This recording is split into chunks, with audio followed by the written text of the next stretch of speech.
కాలంలో ప్రయాణించే యంత్రాన్ని తయారు చేయడం ఆరంభించాను. నిజానికి నేను ధ్యానంలో చూసిన దృశ్యం మాదిరి ఈ యంత్రం తయారు చేశాను. ఆ యంత్రం నిజంగానే ఒక అద్భుతం. ఇక ఆ బ్రహ్మదేవుడిని ధ్యానించి నేను నా కర్తవ్యాన్ని మొదలు పెట్టాలి. నేను ధ్యానంలో కూర్చున్నాను. అంతలో ఓ ఆకాశవాణి వినిపించింది. అది ఇలా పలికింది: కర్మచక్రాలను సరిచేయాలని నిర్ణయించుకున్న విశ్వకర్మ, ఏదో గాఢమైన సందిగ్ధంలో ఉన్నావు. నీ ధ్యానంలో ఆందోళన కనబడుతున్నది. దానికి కారణం? అవును, నేను చాలా ఆలోచిస్తున్నాను. బ్రహ్మదేవుడి మాటలు, విష్ణు భగవానుడి మాటలు నాకు అనేకమైన ప్రశ్నలను మిగిల్చాయి. కర్మ నుండి ఎవరూ తప్పించుకోలేరు. సతీ మరణం, అది ఆ రుద్రుడిని కూడా దహించేస్తుంది. కాలం ఎంత విచిత్రమైనదో కదా. ఏమో, ఏదో గొప్ప కారణమే ఉండి ఉండొచ్చు. కానీ ఈ కర్మలను దాటి ఇప్పుడు నేను ప్రయత్నిస్తున్నాను.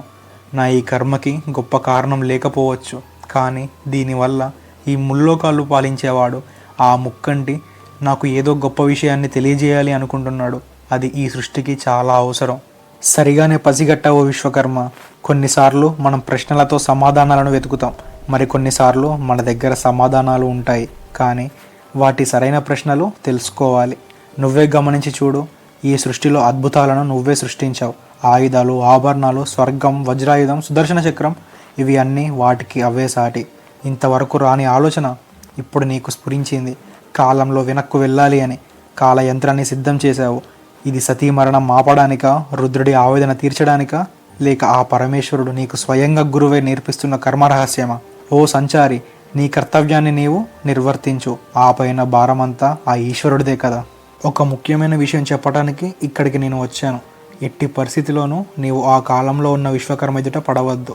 కుదిరితే ఆ విశ్వకర్మని మాయచే ధ్యానంలో లీనమయ్యే విధంగా చేయు. నీ కర్తవ్యాన్ని నీవు సులువుగా చేసుకోవచ్చు. విశ్వాన్ని నియంత్రించే విష్ణువుకి తప్ప నీవు అందరికీ ఆ కాలంలో ఉన్న విశ్వకర్మలాగే కనిపిస్తావు. కనుక అప్రమత్తంగా నీవు అనుకున్న పనిని సాధించుము.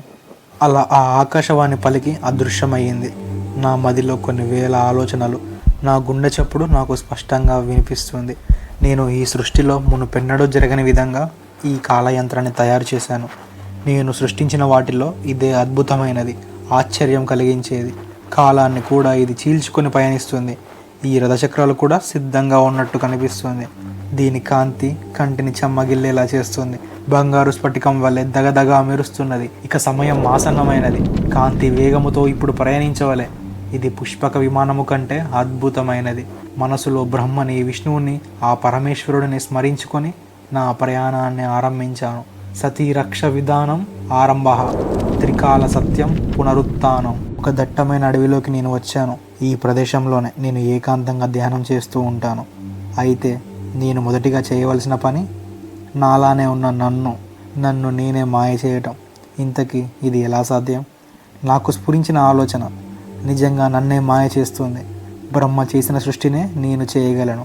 ఈ విశ్వాన్ని కూడా, దానిలో బ్రహ్మలోకం, స్వర్గం, ఇంకా దక్షుడు, సరదాగా చెప్పాలంటే విష్ణు రూపాన్నే నేను చేయగలను. చూసేవారికి అనుమానం కూడా రాదు. అయితే నా తక్షణ కర్తవ్యం మరో బ్రహ్మను సృష్టించడమే. ఆ మాయ బ్రహ్మ పాత్ర ఇక్కడ ఉన్న విశ్వకర్మని మాయ చేసి ధ్యానంలో లీనమయ్యే విధంగా చేయటమే. నేను కొంచెం దూరంలో ఉండి జరుగుతున్న సన్నివేశాన్ని గమనిస్తున్నాను.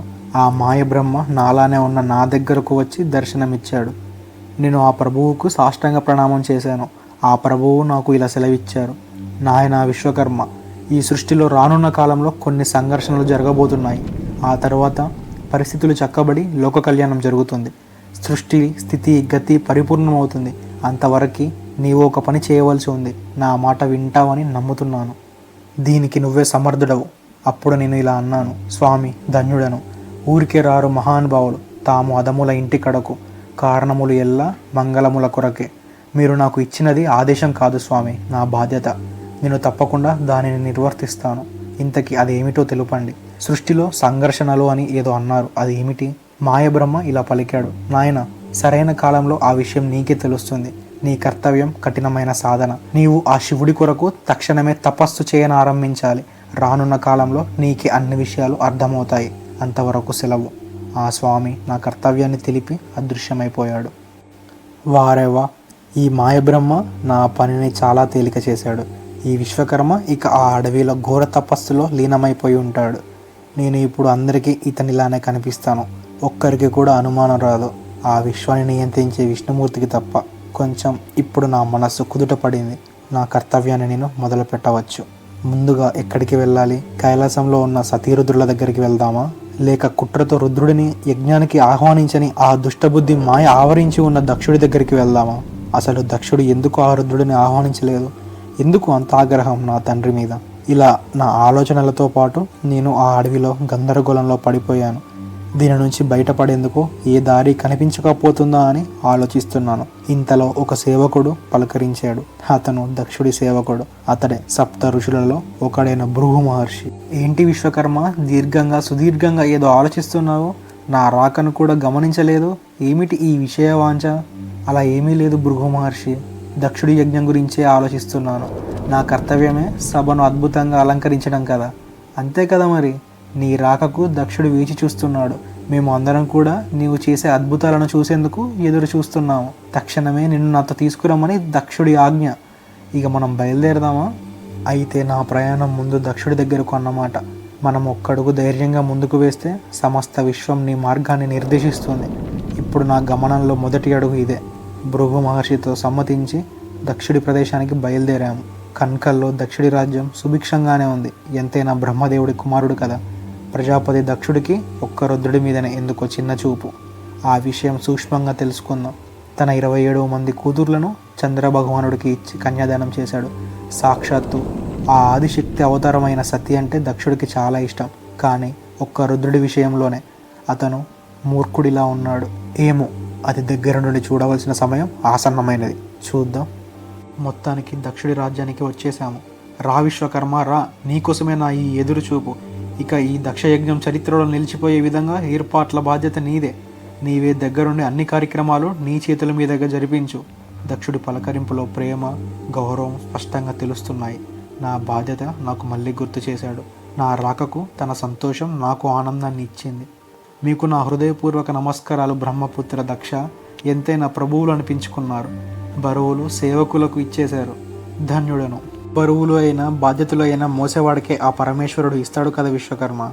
అతని మాటలు నాలో కొత్త ఉత్తేజాన్ని కలగజేశాయి. దదీచి శివుడికి ప్రియభక్తుడు. అతని మాటలలో శివుడు లేని పలుకు లేదు.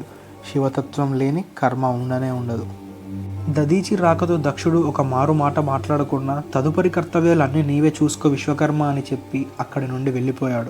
భృగు మహర్షి కూడా అతనితోనే వెళ్ళిపోయాడు. లోకానికి ఎల్లవేళలా హితము కోరే దదీచి మహర్షి, మీకు నా సాష్టాంగ నమస్కారాలు. మిమ్మల్ని కలుసుకోవటం నాకు చాలా ధైర్యాన్ని ఇచ్చింది. కృతజ్ఞతలు. అంతా ఆ ఈశ్వరుడి ఇచ్చ విశ్వకర్మ. అతని అహం లేని మాటలు, శివతత్వం నన్ను పూర్తిగా ఆకట్టుకున్నాయి. అయితే ఈ దదీచికి దక్షుడికి రుద్రుడికి ఉన్న ఘర్షణకి కారణం తెలిసే ఉంటుంది. నేను తెలుసుకోవాలి అని అనుకుంటున్నాను. దదీచి మహర్షి దక్షుడికి ఆగ్రహం ఎందువలన? రుద్రుడి పేరు వినగానే కోపంతో వెళ్ళిపోయాడు. జ్ఞానం ఉన్న దక్షుడు ఇలా ప్రవర్తించడం సరికాదు కదా. దదీచి ఇలా పలికాడు. కొన్నిసార్లు జ్ఞానం కూడా అహంచేత కప్పబడి ఉంటుంది విశ్వకర్మ. దక్షుడి స్థితి ఇప్పుడు అలానే ఉంది. ఒకరోజు ఈసారిలాగే అతను ఒక యజ్ఞానికి ఆహ్వానించాడు. ఆ సభకి రుద్రుడు కూడా సతితో వచ్చాడు. శివుడు లేని కర్మ ఏదైనా ఉంటుందా? కర్త, కర్మ, క్రియ అన్నీ ఆ స్వామి ఆట కదా. అయితే దక్షుడి రాకతో అందరూ అతనికి గౌరవ మర్యాదలతో లేచి నమస్కరించారు. నిజానికి ఆ గౌరవం ప్రజాపతికి తన తండ్రి బ్రహ్మదేవుడు అవటం వలన వచ్చింది. ఆ రుద్రుడికి మామ అనే కారణం వలన కలిగాయి. అయితే ఆ సమయంలో అతడిని శివమాయ ఆవరించింది. రుద్రుడు తనని చూసి నమస్కరించలేదని, తనని గౌరవించలేదని తనలో తానే ఆ రుద్ర భగవానుడి మీద కోపం పెంచుకున్నాడు. అది అతనిని కోపిష్టివాడిని చేసింది. కానీ అది అజ్ఞానం అని ఇప్పుడు నాకు అర్థమైంది. అయితే మహర్షి ఇప్పుడు చేయవలసిన దక్షయజ్ఞం గురించి ఆ రుద్రుడికి తెలియదా? ఆ రుద్రుడిని ఆహ్వానించలేదా? విశ్వకర్మ తన తండ్రి అయిన ఆ బ్రహ్మగారికే ఇంకా ఆహ్వానం వెళ్ళలేదు. చూద్దాం ఆ శివుడు ఈ దక్షుడి అజ్ఞానాన్ని ఎలా పోగొడతాడో.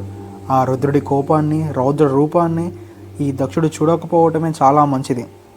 ఇలా దదీచి వివరించాడు. అయితే అసలు విషయం అదే కదా. సతీదేవి ఈ యజ్ఞానికి వస్తే తన భర్తని అవమానించినందుకు తన శరీరాన్ని దహించేసుకుంటుంది. తన ప్రాణాలను పరిత్వజిస్తుంది. ఇది అసలు జరగకూడదు. దక్షుడు అందరి దేవుళ్ళకి, ఋషులకి, సన్యాసులకి, పండితులకి, బ్రహ్మకి, విష్ణువుకి ఆహ్వానం పంపమని ఆదేశం ఇచ్చాడు. అతని ఆలోచనలలో రుద్రుడు ఉన్నాడు. కానీ అది ఆహ్వానం పంపేంత లేని అజ్ఞానం ఆవరించి ఉన్న సమయం. నేను దక్షుడు నాకు ఇచ్చిన బాధ్యతలను నిర్వర్తిస్తూ అక్కడ జరుగుతున్న సన్నివేశాలను గమనిస్తున్నాను. అక్కడ ఉన్న ఏ ఒక్కరూ రుద్రుడికి ఆహ్వానం ఇవ్వమని పలుకలేదు. నా కోపాన్ని అర్థం చేసుకున్న విష్ణుమూర్తి చిన్న సైగతో నన్ను అదుపు చేశాడు. అయినా ఆ విశ్వాన్ని నియంత్రించే విష్ణువు ఉండగా నేను జోక్యం చేసుకోవటం మర్యాద కాదు. కానీ నా ఉద్వేగానికి ఇప్పుడు మౌనమే మంచిది. కానీ ఇవి అన్నీ గమనిస్తున్న పరమశివ భక్తుడు, శివతత్వాన్ని పూర్తిగా అర్థం చేసుకున్నవాడు, ముల్లోకాలకు హితము తలచి దదీచి దీనిని ఖండించాడు. ఏంటి దక్ష, శివుడు లేకుండా యజ్ఞం చేస్తావా? శివుడి నామస్మరణ చేతనే సర్వ పాపాలు కర్మలు పోతాయి. నువ్వు ఆ శివుడు లేకుండా ఈ యజ్ఞం చేస్తున్నావు. ఆ స్వామి లేకుండా ఈ యజ్ఞం వ్యర్థం. ఇది పూర్తిగా జీవం రాని పిండంతో సమానం. నీ ఆలోచన మానుకో. శివుడి అనుగ్రహం పొందని నీవు అజ్ఞానం ఆవరించి ఉన్న అజ్ఞానివి. నీ భక్తి భజన ఆ భూత ప్రేతలతో తిరిగి ఆ రుద్రుడికి సమర్పించు దదీచి. వాడికి నా కూతురి సతిని ఇచ్చింది కూడా మా తండ్రి గారు బ్రహ్మ చెప్పినందుకే. శరీరానికి భస్మం రాసుకొని పిచ్చివాడిలా గణాలతో లోకాలకి ఏదో మేలు చేసేవాడిలా, లోకాల్ని రక్షించేవాడిలా ఆ పాములను మెడలో వేసుకొని వాడి వాలకం. శివుడిని ఆ శివతత్వాన్ని ఎరిగిన దదీచి తక్షణమే ఆ ప్రాంగణం నుంచి వెళ్ళిపోయాడు. అక్కడ ఉన్న దేవతలని వారి శక్తులను హరించేలా శాపమిచ్చాడు. దీనివలన అసురుల దాడికి ఈ దేవతలు తట్టుకోలేరు. వారి శక్తి శూన్యమైంది. శివనిందను ఆపని కారణంగా ధర్మాన్ని కాపాడగలిగే స్థాయిలో ఉండి ఇలా ఉన్నందుకు ఈ శాపం. శివనింద చేసిన వాడి నాలుకను కోసేయాలి, లేదా వాడిని ఖండించి ఆపాలి, లేదా ఆ ఈశ్వరుడిని తలచి అక్కడి నుండి వెళ్ళిపోవాలి. కానీ ఇది చూస్తూ మౌనంగా ఉన్నవారికి తగిన ఫలితం దక్కింది. కానీ నాలో భయం ఇప్పుడు మొదలైంది. కేవలం దదీచి ఒక్కడే సకల దేవతలందరినీ శపించేశాడు. కేవలం శివుడి అనుగ్రహం, శివతత్వం, అతని తపస్సు అతనికి అంతటి శక్తిని ఇచ్చింది. మరి ఆ రుద్రుడిని ఇన్ని మాటలు అనిన దక్షుడి పరిస్థితి? నేను తక్షణమే ఏకాంత ప్రదేశానికి వచ్చి నా మనస్సును ధ్యానం మీదకి మరల్చసాగాను. నా గుండె చప్పుడు పరుగులు పెడుతున్నది. ఇది రాబోయే ప్రళయానికి ఒక సంకేతం. సముద్రం ఉప్పొంగక ముందు చిన్న అలా స్పర్శించినట్టు ఉంది. నా ధ్యానం, శ్వాస ఏకమయ్యాయి. నా కంటికి ఒక దృశ్యం కనిపించింది. సతీదేవి మరణం, రుద్రుడి రౌద్రం. వీరభద్రుడు 1000 చేతులతో పరిగెడుతూ వస్తున్నాడు. అతని రూపం మరణాన్ని కూడా భయపెడుతున్నది. అంతలో